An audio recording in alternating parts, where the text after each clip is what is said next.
Hello guys, तो स्वागत है आप सभी का शैडो एक्सप्लेनर चैनल में। तो लास्ट एपिसोड में अपन सभी ने देखा था एम्परर नेनगुआन ने हान शेंग को मारने का ऑर्डर दे दिया होता है और उनकी जो पूरी की पूरी आर्मी होती है वो हान शेंग के ऊपर अटैक कर देती है। लेकिन तभी जो हमारा हान शेंग होता है वो अपने किलिंग इंटेंट को रिलीज करना स्टार्ट कर देता है और उसके अपने किलिंग इंटेंट को रिलीज करने की वजह से पूरा का पूरा आसमान ही लाल हो गया होता है। हान शेंग बोल रहा होता है, मैं वो हूँ जिसे खून की नदियां बहाई है। तुम्हें क्या लगता है एक नॉर्मल सी आर्मी मुझे हरा सकती है क्या? इसी के साथ जो हमारा हान शेंग होता है वो अपने अर्थ इलम के पीके पहुंच जाता है। वही खून से भरे हुए आसमान को देख के सब एकदम शॉक रह गए होते हैं। एम्परर बोल रहे होते हैं कि आखिर ये क्या हो रहा है, पूरे आसमान के अंदर खून कैसे भर गया। वहीं एक चोगे वाला बंदा बोल रहा होता है कि आखिर इस यंग बच्चे ने कितने लोगों को मारा है, जो कि यहाँ पे इसका किलिंग इंटेंट खून की तरह लाल है। ऐसा खतरनाक किलिंग इंटेंट क्रिएट करने के लिए ना आपको बहुत लोगों को मारना पड़ेगा, शायद इतने लोगों को जितने के इस वर्ल्ड में एग्जिस्ट तक नहीं करते। तभी जो हमारा हान शेंग होता है वो पूरी आर्मी के ऊपर अपनी स्वॉर्ड से अटैक करता है और बहुत ही स्पीड के साथ में उन्हें खत्म करना स्टार्ट कर देता है। चिल्लाते हुए हान शेंग बोल रहा होता है कि मैंने खुद को बहुत रोक के रखा था, लेकिन आज यहाँ पे तुम लोग की वजह से मुझे अपनी पूरी बार यूज करनी पड़ गई। मैं आज यहाँ पे कसम खाता हूँ तुम में से कोई नहीं बचने वाला। ये बोलते हुए हान शेंग एम्परर के ऊपर अटैक करने के लिए आगे बढ़ जाता है। वही शौक करते हुए एम्परर बोल रहे होते हैं, क्या तुम हमें मारोगे? बच्चे इस चीज के सपने देखो, आज तुम यहाँ पे विटनेस करने वाले हो रियल एम्परर नेनगुआन की पावर्स को। ये बोलते हुए एम्परर नेनगुआन भी वहाँ पे एक ड्रैगन को समन कर लेते हैं। शौक होते हुए ग्रैंडपा बोल रहे होते हैं, क्या एक ड्रैगन? आज तक हम लोगों ने ड्रैगन्स के बारे में सिर्फ और सिर्फ किस्से कहानी में सुना था, ये पहली बार है ना जब मैं एक रियल ड्रैगन को देख रहा हूँ। इसका मतलब वो किस्से कहानियाँ सच हुआ करती थी। सच में यहाँ पे इस वर्ल्ड के ना ड्रैगन एग्जिस्ट करते हैं। चोगी वाला बंदा बोल रहा होता है कि इस ड्रैगन को हेवनली डाओ ने भेजा है। हेवनली डाओ इस बंदे को हराने के लिए ना बहुत डेस्परेट हो चुके हैं और इस वर्ल्ड के अंदर वो लोग जो भी कुछ कर सकते हैं ना वो सब कुछ ट्राई कर रहे हैं। सच में आखिर ये बच्चा ना ऐसा भी कौन है जिसे कि यहाँ पे हराने के लिए हेवनली दाओ भी डेस्परेट हो चुके हैं। ड्रैगन के ऊपर खड़े होते हुए एम्परर नेनगुआन बोल रहे होते हैं कि आज मैं तुम्हें यहाँ पे मौत कर देता हूँ। बच्चे, तुमने मेरे सामने खड़े होके बहुत बड़ी गलती करी है। हान शेंग बोल रहा होता है कि मैं किसी के भी सामने नहीं खड़ा, मैं बस यहाँ पे अपने रास्ते में चल रहा था और मेरे रास्ते को ब्लॉक करने के लिए चाहे तुम आओ या फिर हेवनली दाओ, तुम में से कोई भी ना बच के लौटने तो नहीं वाला। तुम यहाँ पे फाइट कर रहे हो अपनी पावर शो करने के लिए और वही मैं यहाँ पे फाइट कर रहा हूँ अपने लोगों को बचाने के लिए। देखते हैं ना कि अंत में आखिर कौन जीतेगा। ये बोलते वो दोनों ही अपने अपने अटैक कराते हैं। हान शेंग सोच रहा होता है कि ये तो काफी ज्यादा अच्छी बात है कि मैंने अपनी शॉर्ट बॉडी को परफेक्ट कर लिया था। अगर मैंने अपनी बॉडी को परफेक्ट नहीं किया होता ना तो मैं इतनी फाइट नहीं कर पाता, चाहे मेरे पास कितना ही एक्सपीरियंस और कितनी एनर्जी क्यों ना हो। बिना एक स्ट्रॉन्ग बॉडी के मैं कुछ भी नहीं कर पाता। अभी जो मेरी ये बॉडी है ना अभी लिमिट्स पे नहीं पहुंची, कुछ देर और मैं फाइट कर सकता हूँ। एम्परर नेनगुआन के पास में ड्रैगन आने की वजह से अब मुझे दिक्कतें आएंगी, क्योंकि मैं तो बस यहाँ पे अर्थ इलम की पीक पर हूँ, वह इसका ड्रैगन हेवन इलम पर है। इन दोनों को एक साथ में हराना सच में काफी ज्यादा मुश्किल है, पर चाहे जो भी हो मैं गिव अप नहीं करने वाला। आज या फिर तो मैं खत्म होऊंगा या फिर इनको खत्म कर दूंगा। ये बोलते हुए हमारा हान शेंग अपना रॉक कंडेंस करना स्टार्ट कर देता है, जिसकी वजह से आसमान के अंदर से खून की वर्षा स्टार्ट हो जाती है। हान शेंग बोल रहा होता है कि आज मैं यहाँ पे जीतने के लिए अपना सबको लगा दूंगा। शौक होते हुए चोगे वाला बंदा बोल रहा होता है कि आखिर सब कुछ कैसे कर पा रहा है। अभी यहाँ पे थोड़ी देर पहले अर्थ इलम पे भी नहीं था और मेरे सामने भी अर्थ इलम में पहुंच गया। फिलहाल जो ये टेक्निक को यूज कर रहा है ना वो एक बहुत ही पावरफुल टेक्निक है। एक ऐसा बंदा जो कि हेवन इलम पे ना हो वो इसे कभी भी यूज नहीं कर सकता। तो क्या सच में ये बंदा हेवन इलम पे पहुंच चुका है? आखिर एक इंसान के पास में ऐसी कमाल की पावर कैसे हो सकती है? और अगर सच में कोई ऐसा बंदा एग्जिस्ट करता है जो कि इतनी स्पीड के साथ ब्रेक थ्रू कर सकता है तो मैं गारंटी कर सकता हूँ कि वो बंदा ना गॉड से को चैलेंज कर सकता है। इसने यहाँ पे हेवनली डॉग फेनरिर को हराया, फिर एम्परर नेनगुआन की आर्मी को पूरी तरह डिस्ट्रॉय कर दिया। एम्परर नेनगुआन भी अकेले ना ऐसा कुछ नहीं बिगाड़ पाए, इसी वजह से अब हेवन से उनकी हेल्प करने के लिए एक बहुत ही पावरफुल ड्रैगन भेजा है। अब यहाँ पे इसे बिल्कुल फर्क नहीं पड़ता कि बंदा बचेगा या नहीं। ये बंदा अब हेवन के खिलाफ जाने वालों के लिए एक सिंबल बन चुका है कि अगर तुम्हारे पास में ताकत है तो तुम कुछ भी कर सकते हो।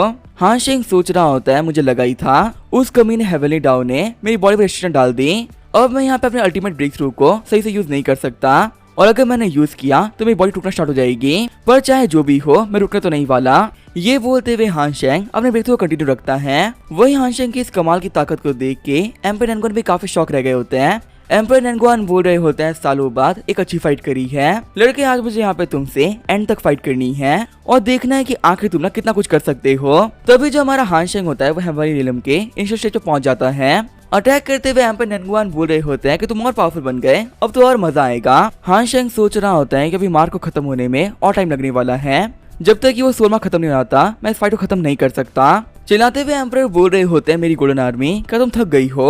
आज से जो मेरी गोल्डन आर्मी है वो कभी नहीं हारी, तो क्या यहाँ पे एक बंदे के सामने तुम घोड़े टेक दोगे? चलो यहाँ पे सभी तैयार हो जाओ, आज हम अपनी लाइफ की ना सबसे खतरनाक फाइट लड़ने वाले हैं। ये बोलते हुए पूरी गोल्डन आर्मी हानशेंग के ऊपर अटैक करने के लिए आगे बढ़ जाती है। तभी जो हमारा हानशेंग होता है वो ब्लड बॉडी टेक्निक को एक्टिवेट कर देता है, जिसकी वजह से हानशेंग के पीछे एक बहुत ही बड़ा ब्लड का बना हुआ हानशेंग आ गया होता है, जो कि सिर्फ अपने एक सिंगल अटैक के साथ में एम्परर की पूरी आर्मी को डिस्ट्रॉय कर देता है। एम्परर अपनी पूरी पावर का यूज करते हुए हानशेंग अटैक को ट्राई करते हैं, लेकिन वहाँ पे दोनों अटैक टकराने की वजह से एक बहुत ही बड़ा धमाका हो गया होता है। एम्परर बोल रहे होते हैं लड़के, मुझे जानना है कि आखिर तुम कौन हो, कौन है जो कि इस वर्ल्ड में रहते हुए इतना पावरफुल बन गया।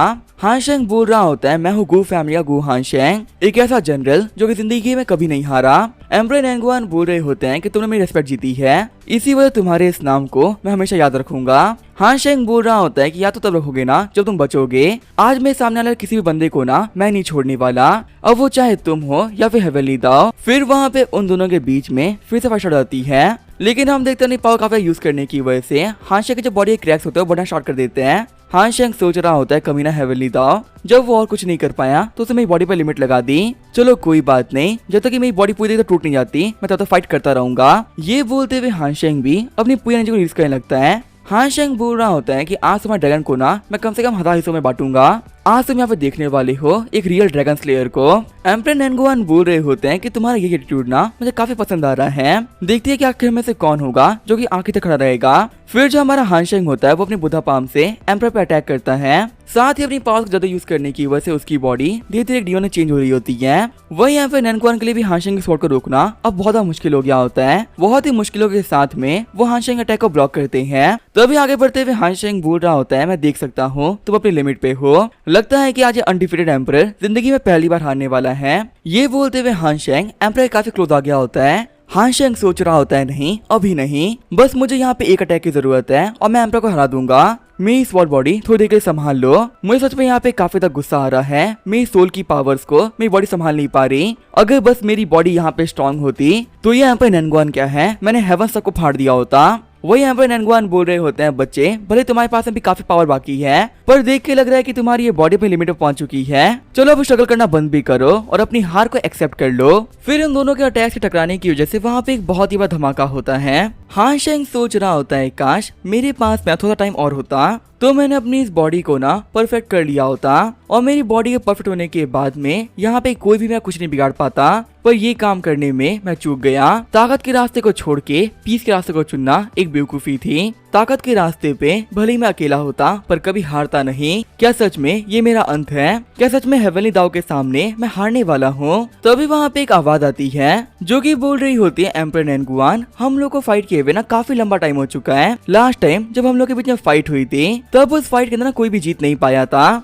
कैसा रहा कि आज हम लोग फिर से एक फाइट करें? इस वाली फाइट के अंदर पहले के मुकाबले काफी ज्यादा मजा आएगा। शॉक होते हुए हानशेंग बोल रहा होता है कि ये बंदा कौन है। तभी चिल्लाते हुए एम्परर नैनगुआन बोल रहे होते हैं कि आखिर तुम कौन हो और आखिर इस वर्ल्ड में ऐसा कोई भी कैसे हो सकता है जिसने कि मुझसे फाइट कर रखी हो? मुझे तो इस वर्ल्ड से गए हुए सालों बीत चुके हैं। तभी सामने वाला बंदा बोल रहा होता है कि मैं अकेला तो हूँ जो कि तुम्हारी बराबरी कर सकता था, क्या तुम इतनी जल्दी मुझे भूल गए क्या? तभी शॉक होते हुए एम्परर नैनगुआन बोल रहे होते हैं, क्या ये तुम हो? इतने साल बीत गए लेकिन तुम मरे नहीं। तभी वो आवाज पूछती है कि बताओ मुझे तुम्हें फाइट करने की हिम्मत है या नहीं? अगर तुम्हें मेरे पास आने में डर लग रहा है तो मैं तुम्हारे पास में आ जाऊंगा। तभी खुश होते हुए एम्परर नैनगुआन बोलते हैं, मेरे दोस्त मैं आ रहा हूँ, तुमसे मिलने का मौका मैं नहीं छोड़ सकता। देखो गू हानशेंग, मैं जरा अपने दोस्त से मिलने के लिए, तुमने यहाँ पे काफी तक कमाल की फाइट करी पर तुम्हारी इस बॉडी की वजह से तुम मुझसे कम्पीट नहीं कर पाए। मैं चाहूँ कि अगली बार हमारे बीच में ना एक फेयर फाइट हो जहाँ पे तुम भी अपनी पावर को कम्प्लीटली यूज कर सको, तो अब देखेंगे कि आखिर हम में से कौन जीतता है। हानशेंग सोच रहा होता है ये आवाज जिसने कि एम्परर नैनगुआन को बुला लिया, सुनने में ये काफी ज्यादा फैमिलियर लग रही थी।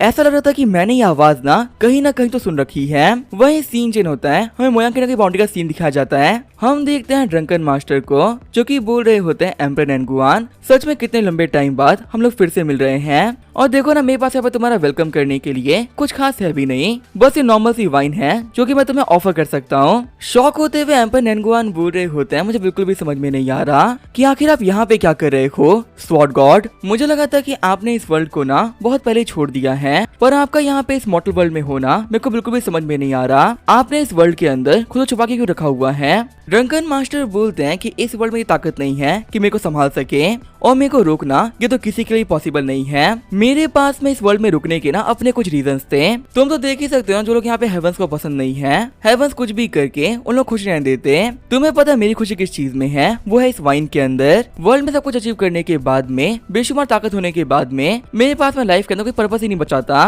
तब मुझे काफी ज्यादा कमाल की वाइन मिली और सच कहूँ तो ये वाइन पी के ना मुझे काफी ज्यादा मजा आता है। एम्परर नैनगुआन तुम्हें भी पीनी चाहिए, तुम्हें पक्का से पी के ना काफी ज्यादा मजा आएगा। एम्परर नैनगुआन बोल रहे होते हैं क्या इतना पावरफुल फाइटर जो कि हेवंस को शेक कर सकता है वो इस लोवर इलम के अंदर इसी से रुक गया क्योंकि उसको यहाँ की वाइन काफी ज्यादा पसंद आई थी। क्या सच में जो वाइन है वो इतनी विशेष हो सकती है जिसने कि आपको इस वर्ल्ड में रोक लिया? और मेरे हिसाब से कई सालों से आप यहीं पर हो। ड्रंकन मास्टर बोल रहे होते हैं कि स्वॉर्ड की पी के पहुंचने के बाद में मुझे एक चीज फील हुई, इस वर्ल्ड में हम लोग जो भी कुछ कर रहे हैं ना वो खुद से नहीं कर रहे हैं। असल में हम सभी लोग बस कठपुतली हैं जो कि उस हेवनली डॉग के इशारों पे नाच रहे हैं। और सच कहूँ तो किसी के इशारों पे नाचना स्वॉर्ड गॉड की आदत नहीं है। इसी वजह से मैंने अपने रास्ते को बिल्कुल मोड़ लिया। मेरी किस्मत में लिखा हुआ था कि मैं स्वॉर्ड गॉड की पावर से भी काफी ज्यादा आगे बढ़ूंगा, पर सच कहूँ तो इस पावर के रास्ते पे मुझे और नहीं दौड़ना। इसी वजह से मैंने इस वाइन का रास्ता चुना और एक अच्छी लाइफ जी। तुम भी इसको यहाँ पे टेस्ट करके देखो, तुम्हें बहुत मजा आएगा। वाइन को पीते हुए एम्परर नैनगुआन बोल रहे होते हैं ये तो बहुत ही कमाल की है।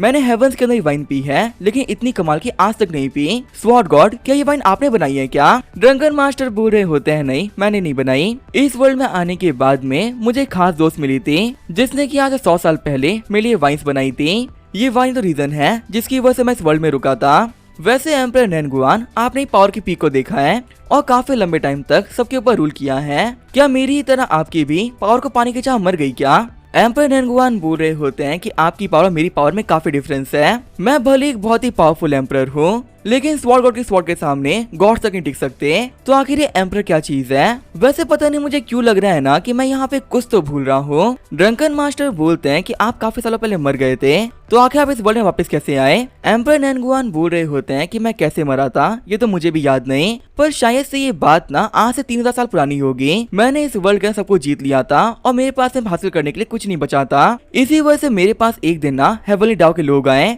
और उन लोगों ने कहा कि मेरा इस वर्ल्ड में पर्पस था ना वो खत्म हो चुका है। फिर मेरे सोल के एक टुकड़े को उन्होंने इस वर्ल्ड में सील कर दिया जिससे कि अगर कभी भी इस वर्ल्ड में दिक्कतें आए तो जो मेरा ये सोल का टुकड़ा है ना वो इस वर्ल्ड को बचाए। मैं इसको लिए काफी ज्यादा शॉक्ड हूं ना कि एक बच्चे से फाइट करने के लिए हेवनली डॉग ने मुझे क्यों भेज दिया। ड्रंकन मास्टर बोल रहे होते हैं मुझे लगा ही था कि आपकी रियल बॉडी नहीं है, मैंने आपकी रियल बॉडी से फाइट कर रखी है और वो सच में काफी ज्यादा कमाल की थी। अगर ये आपकी रियल बॉडी होती ना तो हम लोग फिर से फाइट करते। वैसे मुझे भी एक अच्छी फाइट किए हुए काफी लंबा टाइम हो चुका है। लास्ट टाइम जब मैंने अपनी पावर को यूज किया था ना तब मैं थोड़ी तबाही मचा दी थी। इसी वजह से मैं अपनी पावर को यूज करने में काफी कतराता हूँ। एम्परर नैनगुआन चलो एक चेस गेम करते हैं। अगर हम लोग यहाँ पे एक फिजिकल फाइट नहीं कर सकते तो कोई बात नहीं, कम से कम हम लोग यहाँ पे एक मेंटल फाइट तो कर ही सकते हैं ना। इससे इस वर्ल्ड को भी कोई नुकसान नहीं पहुंचेगा। एम्परर नैनगुआन बोल रहे होते हैं स्वॉर्ड गॉड आपको क्या लगता है क्या मैं बेवकूफ हूँ? सिर्फ और सिर्फ आपके औहदे की वजह से मैं यहाँ पे बैठा हुआ हूँ, पर मुझे यहाँ पे क्लियरली पता है कि आप उस लड़के के लिए टाइम बचा रहे हो। आप बिल्कुल भी चाहते कि वो लड़का ना मेरे हाथों मारा जाए। देखिए स्वॉर्ड गॉड मेरे अंदर इतनी हिम्मत नहीं है कि मैं यहाँ पे आपके खिलाफ जाके उस लड़के से फाइट करूं। आपकी रिस्पेक्ट करते हुए मैं आपके साथ में खेलूंगा, पर सच कहूँ तो हेवनली डॉग लड़के को ना बिल्कुल भी नहीं छोड़ने वाले। मैंने पर्सनली हेवनली डॉग के गुस्से को देखा है, वो इस लड़के से ना सच में काफी ज्यादा नफरत करते हैं। किसी भी कंडीशन में वो इसे नहीं छोड़ेंगे। ड्रंकन मास्टर बोल रहे होते हैं कि मैं इस वर्ल्ड में ना बहुत ही कम चीजों पे भरोसा करता हूँ। सबसे ज्यादा मैं भरोसा करता हूँ अपनी स्ट्रेंथ के ऊपर, क्योंकि मुझे पता है ना कि इस वर्ल्ड में ऐसा कोई नहीं जो कि मेरे को हरा सके। और दूसरा मैंने भरोसा किया है इस लड़के गु हानशेंग के ऊपर। सच कहूँ तो ये लड़का ना बहुत ज्यादा कमाल का है। भले ये किसी सिंगल चीज की पीक पे ना पहुंचा हो, पर सच कहूँ तो ये लड़का ना तुम्हारे मेरे लेवल का है। अगर इसके पास में इसकी रियल पावर होती तो आज जो यहाँ पे चीजें हैं वो काफी ज्यादा अलग होती। और मैं गारंटी कर सकता हूँ ना कि इस कमजोर सी ताकत के साथ में भी हेवनली डॉग से मार नहीं सकते। इसकी किस्मत आज यहाँ पे खत्म नहीं हो रही और इसी वजह से मैं यहाँ पे इसका साथ दे रहा हूँ, क्योंकि मुझे देखना है ना कि आखिर ये बच्चा कितना आगे तक जाता है। वहीं दूसरी तरफ हम देखते हैं हानशेंग को, जिसके ऊपर लाइटनिंग गिर रही होती है। हानशेंग बोल रहा होता है हेवनली डॉग चाहे तुम यहाँ पे कितना ही अटैक क्यों ना कर लो मुझे नहीं हरा सकते। फिर हानशेंग में स्वॉर्ड के सेकंड फॉर्म को यूज करते हुए हेवंस के ऊपर अटैक करता है, लेकिन उस अटैक की वजह से हेवंस काफी ज्यादा गुस्सा हो जाते हैं और वो उस अटैक को काउंटर करने के लिए पर्पल लाइटनिंग से अटैक करते हैं। हानशेंग बोल रहा होता है, अच्छा तो तुम यहाँ पे सबसे पावरफुल लाइटनिंग का यूज कर रहे हो। सबसे पहले तुमने अपने बीस्ट का यूज किया और फिर अपने एम्परर का। उन लोगों से कुछ भी नहीं बना तो तुम थंडर का यूज कर रहे हो।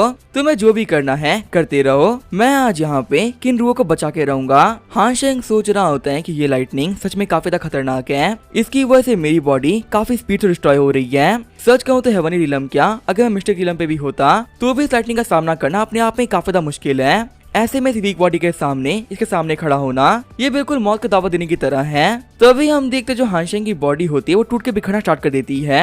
हानशेंग सोच रहा होता है कि लोअर रियलम के बिना अपने कुछ लिमिट्स हैं। ये बबल लाइटनिंग को इस वर्ल्ड में ना बार बार यूज नहीं कर सकते। इसके पास में 3 अटैक थे, उनमें से एक इसने यूज कर लिया है। अगर मैंने यहाँ पे बाकी 2 को सर्वाइव कर लिया तो किनरुओ बच जाएगी। फिर हानशेंग वहाँ पे बैठते हुए अपने सबसे powerful defence technique Buddha body को समन कर लेता है, जिससे कि वो यहाँ पे बाकी दोनों अटैक्स को सर्वाइव कर पाए। तभी जो हेवंस होते हैं वो फिर से हानशेंग के ऊपर काफी खतरनाक अटैक करते हैं और इस अटैक की वजह से हानशेंग की बॉडी फिर से टूटना स्टार्ट हो जाती है। खून खांसते हुए हानशेंग सोच रहा होता है मेरा टाइम और भी कम बचा हुआ है। साथ ही हमारे हानशेंग का जो एक हाथ होता है वो गायब होना स्टार्ट हो जाता है। हानशेंग बोल रहा होता है, लगता है यही मेरी लिमिट थी और इसके आगे अब मैं कुछ नहीं कर सकता। फिर तीसरे अटैक को हानशेंग अपनी बॉडी पे लेने तैयार हो जाता है। हानशेंग बोल रहा होता है, जो भी हो मैं तुम्हारे 2 अटैक वेस्ट करवा दिए और इस आखिरी अटैक को अपनी बॉडी पे लेके मैं तुम्हें हरा दूंगा।